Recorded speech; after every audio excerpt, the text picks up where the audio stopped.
Peace guys and welcome to a new video. Today we're watching the third episode of Merlin, of the first season of Merlin.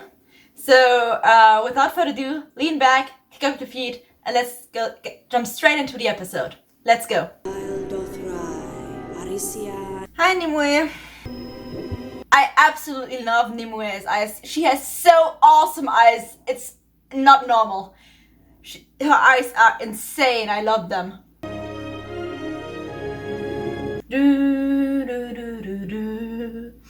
Yes, I'm listening to this like it's an anthem. Because it's an anthem. People mustn't see this. They'll panic. That's like a really nasty sickness. It looks like it already looks magical. Thanks, They're so obviously hinting on like, they have like this weird awkward chemistry that like many couples have like at the beginning in movies. But like they're never going to become a couple. Something to cheer you up. I know you're not sleeping well. Will you cheer me up? Well, she's having visions and I'm still amazed that no one except for Gaius notices that. Look, they're suspicious of everyone.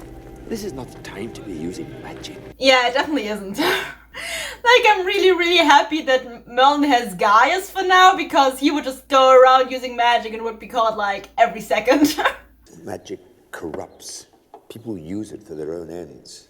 But not all magic is bad. I know it isn't. It's neither good nor bad. It's how you use it. Merlin like really needs Gaius at the beginning because like things like that he just doesn't understand. He's like so innocent and naive sometimes at the beginning. Like he just believes in the good, and he can't believe that people would like do shit like that, you know? He's like really naive at the beginning. What have you done with the magic book I gave you? Just lying randomly on the floor. Yeah. Merlin, come here.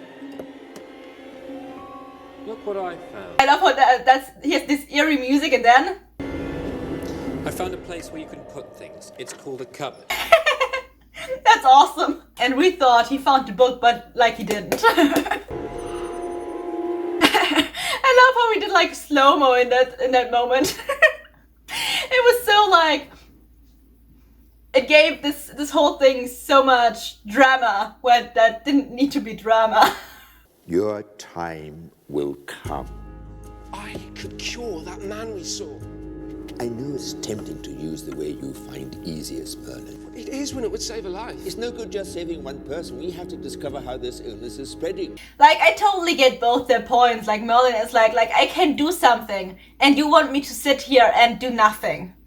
Even though I could save lives with my magic, I could actually do something. Gaius is like, yeah, but it won't help anyone in the long run. Like, yeah, you could save that one man, but then you would be discovered. And if you're discovered, you can't help anyone else. And what then? Like, no, we need to... And also, your whole destiny is then on the line, or basically ruined, you know? So, like, Merlin is like, in this position, like, he can help, and he wants to help. He just doesn't want to sit on the sidelines when he actually could do something and save lives. But Gaius is like, no... Yeah, in that moment it would help, but like in the long run, you would cause more harm than you would do good. And you would put your destiny on the line, you know? Like, I get both of their points. I totally get why Merlin wants to run out there and start healing people, and I also get why Gaius is warning for caution. Because it's just not as simple as Merlin makes it out to be, Merlin thinks it would be. But the people who live there. Don't you think I haven't considered it? What else can I do? I have to protect the rest of the city. I get his point, but I also think that Arthur would have found a better solution. She's a woman. Sometimes I do wonder whether your magical talents were given to the right person. That's so mean, Gaius. I doubt they breathe the same air. So what's the only thing they do share? Water. Water. You think the disease is spread through water? Merlin, you're a prodigy. I love how he went from Merlin, sometimes I wonder if your gifts were given to the right person, to Merlin, you're a prodigy. That was like really a really fast 180-degree turn. There must be something we can do.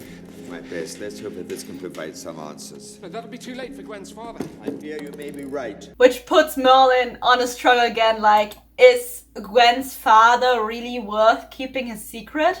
And like, for Merlin, the answer is like, no. Like, his secret isn't worth no life, so he's gonna try to help.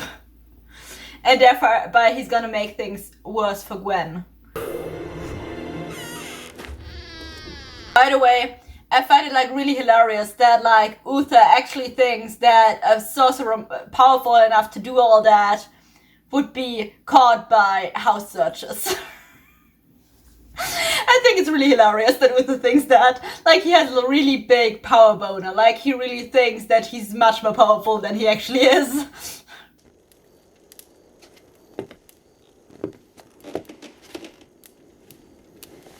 They just left their house door open so anyone can walk in, and then they're not even sleeping lightly enough that they would actually realize when someone walks in. Like, Merlin is really isn't quiet right now. Like, he's moving around like a normal person.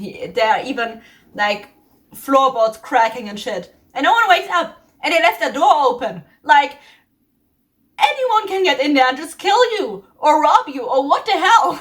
I can't search the entire kingdom. And I can't stand by and watch our people die. What do you want your son to do? He's no sorcerer. He can't teleport himself. He can't conjure new people to have him search. Was anybody with you when all this happened? Just my daughter Gwen. You know, I'm sorry, but he's like kind of a little bit stupid in that moment, right? Like, did he actually, like, he said that like he didn't have any clue that that made Gwen suspicious. Like, Arthur gave him an out. He could have said like, oh yeah, maybe it was. He gave him an out. But he was like, kept pushing forward, telling the truth. And now Arthur has like no other choice but to like arrest Gwen because he's the only one who isn't sick anymore. And Gwen was the only person with him. And it's a sickness from a sorcerer, so someone must have healed him with magic, which means Gwen was the only one with him. Gwen must have healed him with magic.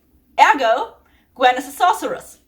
But he didn't think about that. He didn't even think that he would put Gwen in danger. Like, it's really naive of him. Well, she's innocent. I know she's innocent. What can I do? I can't turn a blind eye. Like, Morgana is such a perfect example from like a person like really caring about everyone, and like being a really caring and open-hearted and awesome, like really decent human person.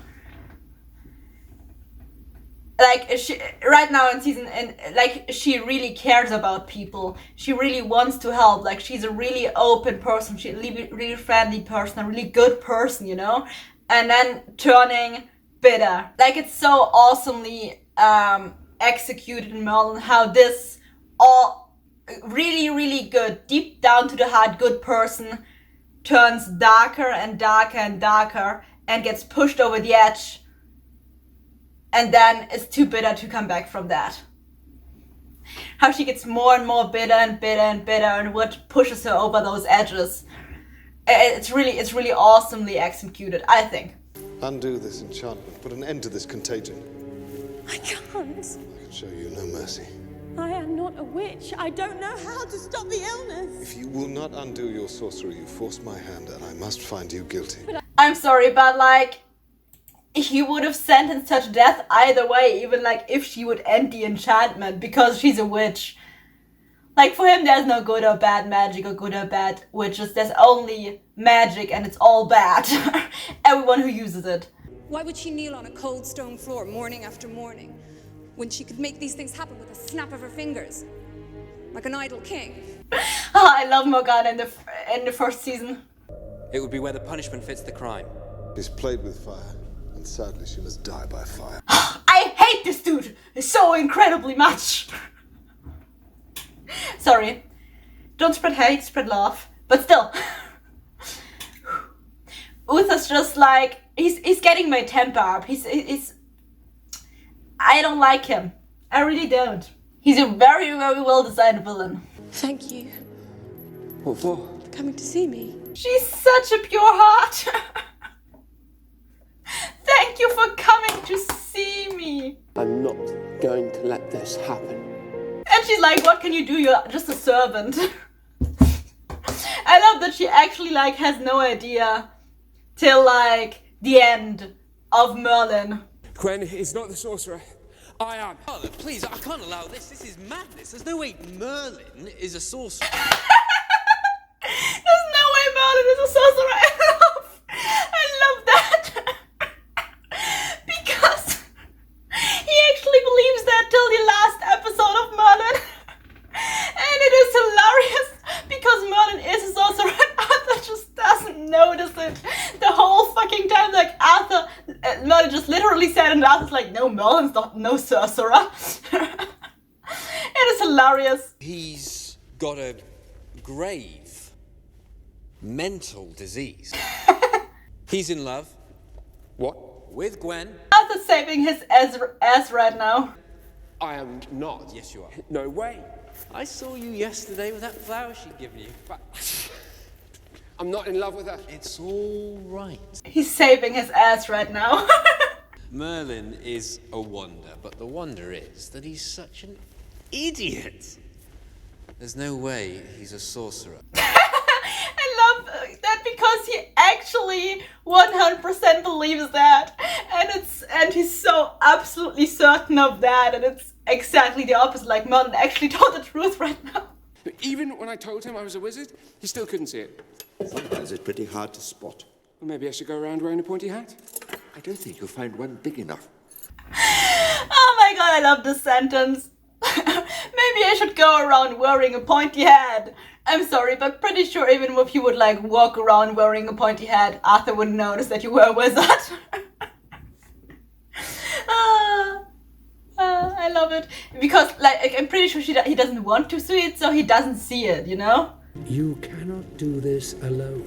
You are but one side of a coin. Arthur is the other. I love that thing. You're only one side of the coin, Arthur's the other side. Help me! I have. Yeah, he just did. He told you about the elements. That you should use the elements. And that you need Arthur. How did you find this out? I just knew, you know, part of my powers. What else do your powers tell you? I am only one side of a coin. The brighter side, obviously. And who's the other side? I think that might be Arthur. His powers are telling him. I'm sorry, but it's hilarious that guys like actually falls for him. Like falls for that. Like he doesn't suspect. I mean, he suspects that Merlin's maybe talking to the dragon. Later on, he confessed it, but like he never knows that Merlin's talking to the dragon. And I think in the second season, somewhere like Merlin tells Darius about. Not Darius, Gaius about the dragon. And he's like, yeah, I kind of suspected that you were maybe talking with him or that you were drawn to each other. But I don't think he actually thought that all the stuff Merlin knows comes from the dragon. I'm like, why don't you think that all the stuff,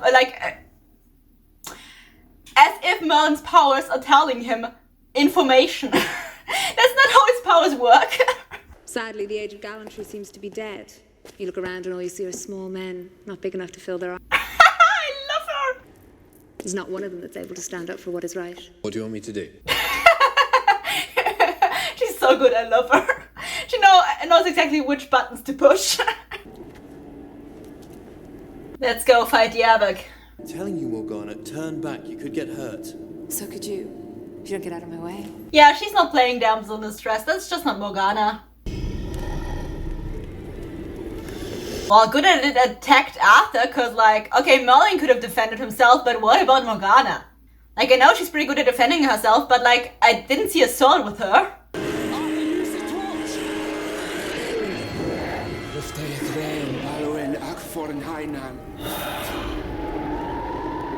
There comes the wind. Yeah, I'm sorry, but that was, really, really obviously magic. It seemed kind of suspicious, and it's really amazing that like neither Morgana nor Arthur nor Gwen realized before the last episode of the show that Merlin is a sorcerer.